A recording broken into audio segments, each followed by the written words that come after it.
Кешегі күннің батқаны, бүгінгі таңның атқаны, тағы бір күннің келгені, күндердің өтіп жатқаны. Өтпейтін өмір болмаған, осыған мен де толғанам. Тірліктің өзі бір бақыт, тағдырдың өзі қорғаған. Жаңа күн беріп жақсылық, көрмесек екен таршылық.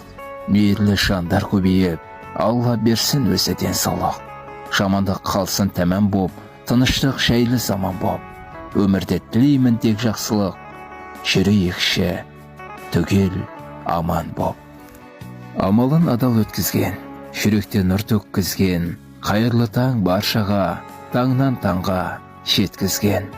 Аллада болсын сенімің, адалдан болсын серігің, қыдыр қонып үйіңе, қонағы болсын төріңнің.